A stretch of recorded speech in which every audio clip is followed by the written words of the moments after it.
Este laboratorio presenta un desafío avanzado de cross-site scripting reflejado en una aplicación que utiliza AngularJS de forma restringida. No se permite el uso de la función eval y el uso de cadenas, lo que dificulta la explotación tradicional.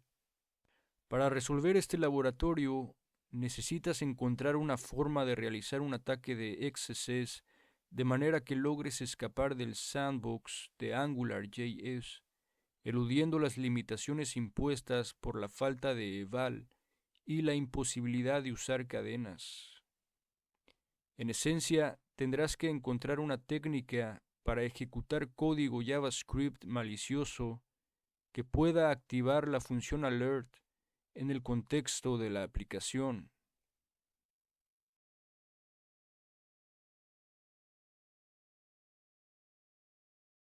El sandbox de AngularJS es un mecanismo diseñado para limitar el acceso a objetos que podrían ser peligrosos, como window o document, cuando se usan expresiones en plantillas de AngularJS. También restringe el acceso a propiedades potencialmente problemáticas, como proto. Aunque el equipo de Angular no lo consideraba una barrera de seguridad formal, la comunidad de desarrolladores en general sí lo veía como tal.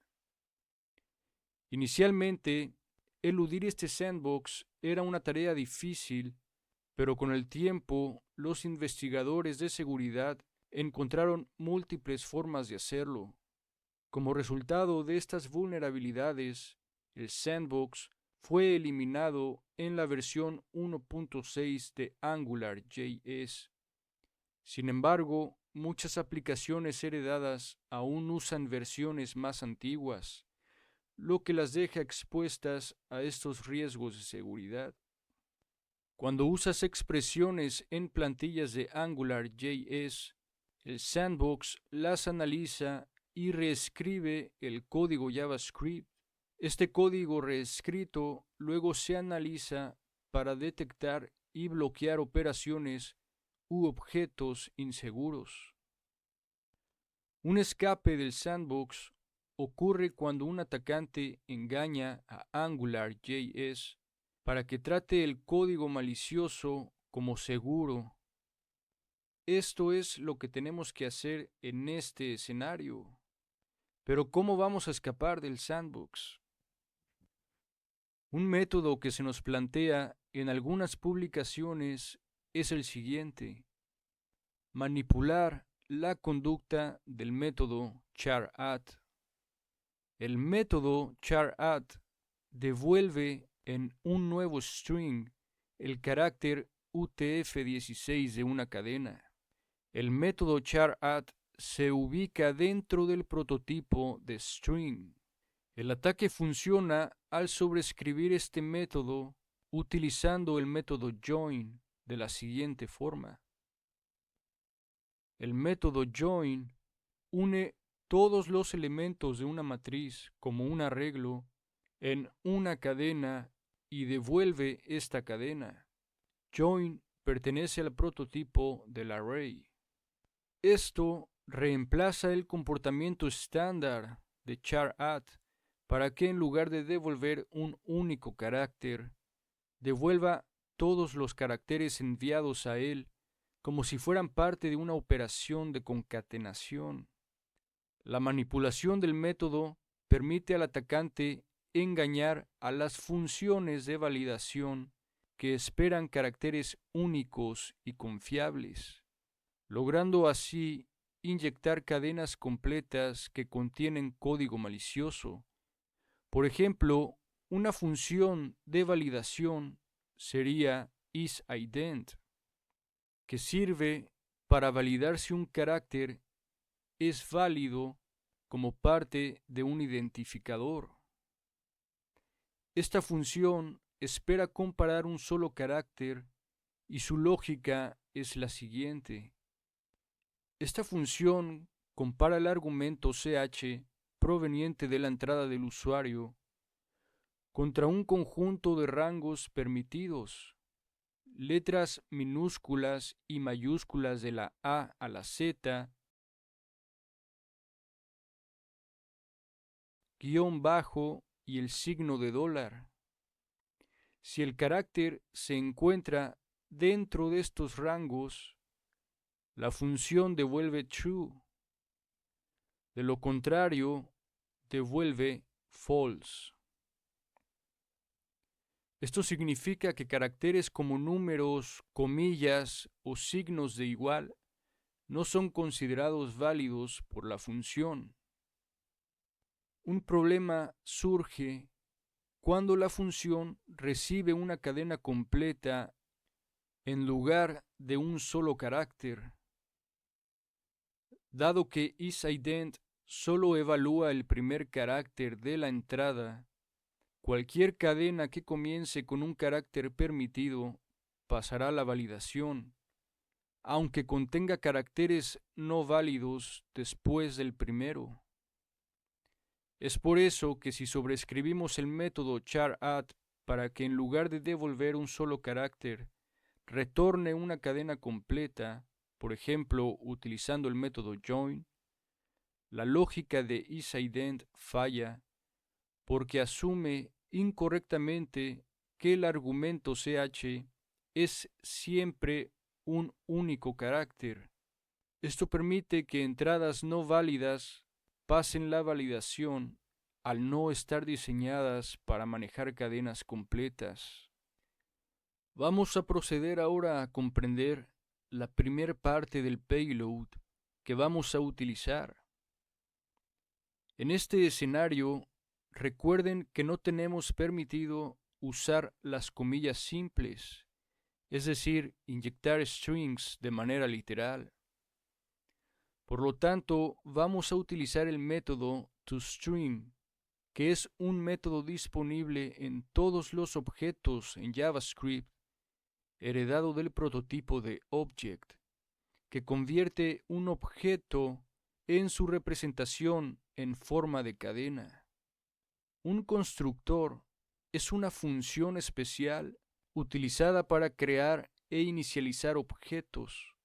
Cada objeto en JavaScript tiene una propiedad llamada constructor que apunta a la función que creó ese objeto. Entonces, cuando nosotros hacemos toString.constructor, lo que estamos haciendo es acceder a la función string. El prototipo es un objeto al que todos los objetos creados por esa función constructora, en este caso string, tienen acceso. Es donde se definen métodos comunes para todos los objetos de ese tipo. El prototipo de la función constructora string contiene todos los métodos disponibles para las instancias de tipo string. Usando Prototype, tenemos acceso a todos los métodos que todas las cadenas pueden utilizar. Entre ellos se encuentra el método charadd. Para acceder a dicho método, debemos especificarlo dentro de este encadenamiento de métodos y propiedades.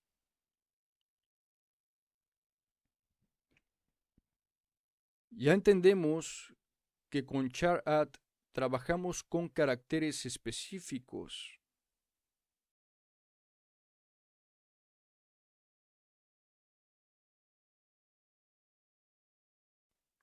Ahora, para modificarlo, tendríamos que asignarle el método join de la siguiente manera. Al reemplazar la función original charadd por la función join, estamos modificando el comportamiento predeterminado de charadd. Esto significa que, al llamar a charadd, en lugar de ejecutar su funcionalidad nativa, que es devolver el carácter en una posición específica, se ejecutará la funcionalidad de join, que une elementos de un array en una cadena. Aunque join es un método diseñado originalmente para operar sobre arrays, sigue siendo una función y puede ser reutilizada en otros contextos debido a la flexibilidad de JavaScript. Esto incluye sobreescribir métodos como char_add en el prototipo de cadena, ya que los métodos son propiedades que pueden ser reasignadas. Entonces, con esta línea de código, ya lograríamos escapar del sandbox. Pero ahora necesitamos construir otra parte que nos permita insertar la función alert. Recuerden que tenemos restringido el uso de la función eval de JavaScript, que nos permite ejecutar código JavaScript representado como una cadena. En su lugar, usaremos el filtro OrderBy. Cuando eval está deshabilitado, el filtro OrderBy se convierte en una alternativa viable. Aunque OrderBy se usa principalmente para ordenar datos, también acepta expresiones como argumentos. Esto lo hace útil para pasar payloads. La sintaxis del filtro OrderBy incluye un array de datos que será procesado. El filtro que se aplica al array y un argumento que pasa una cadena al filtro. Debido a que OrderBy evalúa su argumento como una expresión, puedes aprovecharlo para ejecutar código. Ahora, ¿cómo insertamos el string si las comillas están prohibidas? En este caso, haremos uso de la función FromCharCode, que se utiliza para generar caracteres a partir de sus valores Unicode. Por ejemplo, aquí tenemos la representación Unicode de la expresión x es igual a alert1. Este extracto es el que vamos a utilizar para ejecutar el string donde llamamos a la función alert. Entonces, ¿cómo quedaría nuestro payload?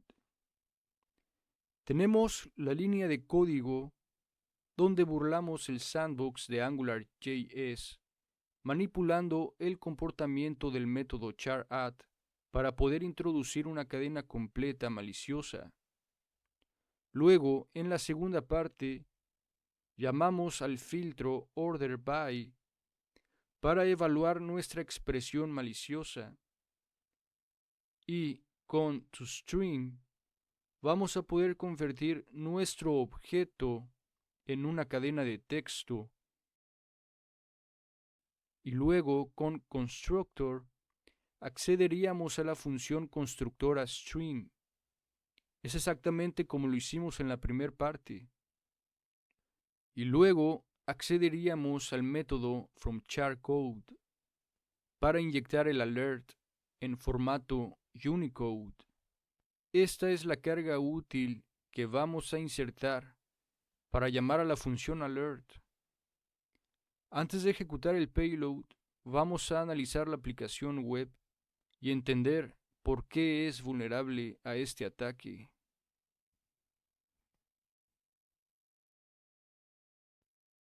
En la aplicación se encuentra un campo de búsqueda.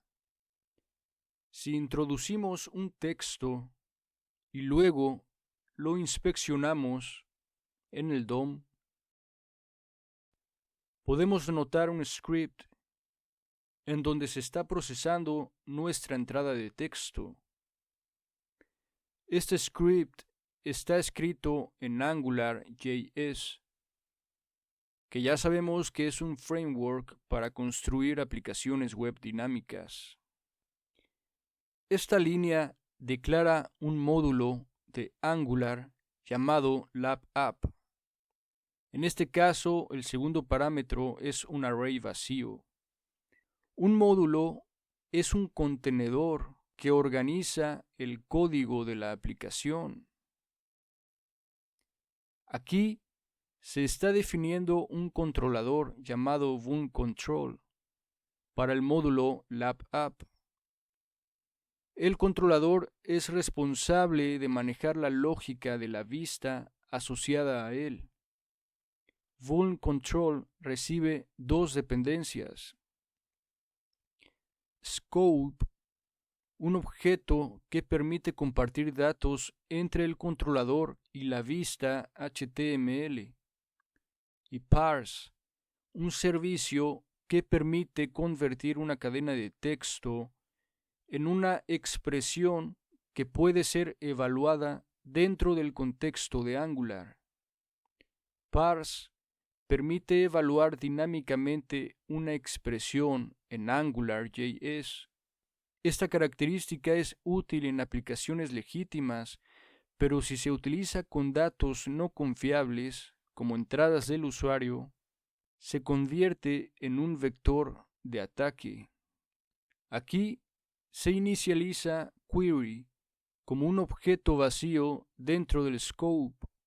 Este objeto se utilizará para almacenar datos relacionados con la búsqueda. Se declara una variable llamada key que contiene el valor search, que es la referencia al parámetro de búsqueda de la URL. Este valor representa una propiedad que se usará dentro del objeto query.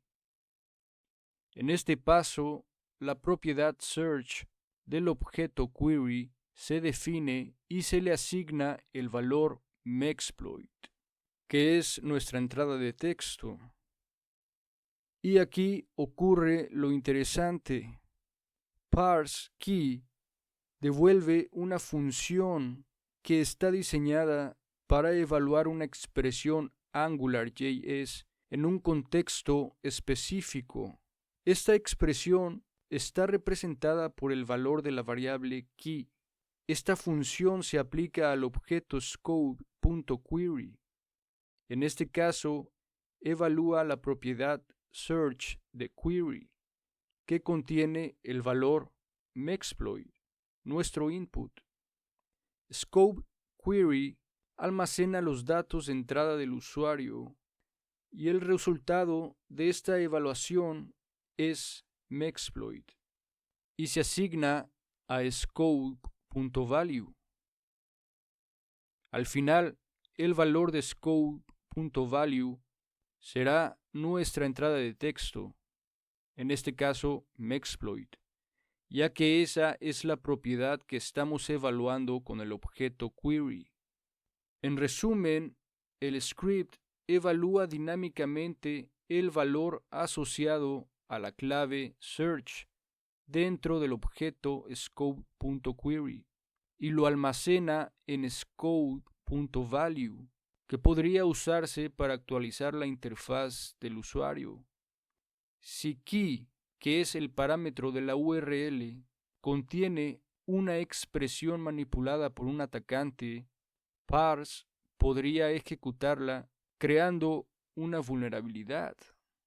Entonces, si podemos manipular un parámetro en la URL que contenga una expresión válida, esta podría ser interpretada luego de procesarse con el servicio parse.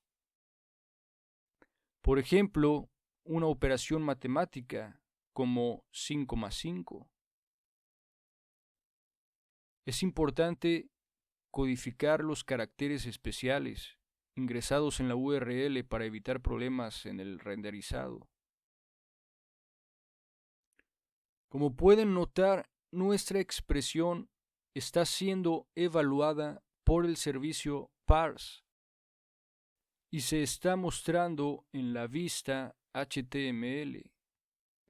Ahora ya podríamos insertar nuestro payload como un parámetro en la URL y este será interpretado por el servicio parse y por lo tanto ejecutará la función alert que declaramos en la expresión en formato Unicode.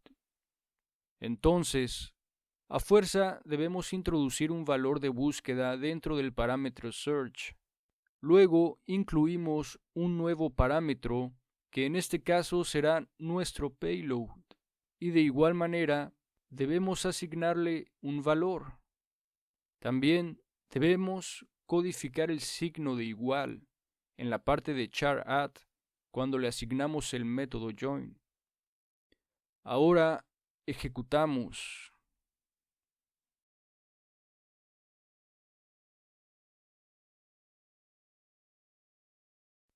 Como pueden notar, parse evalúa la expresión dentro del contexto de scope.query y devuelve el resultado. Dado que la clave en scope.query es un string que contiene código JavaScript malicioso, la evaluación por parte de parse resulta en la ejecución de este código, lo que permite la explotación del cross-site scripting.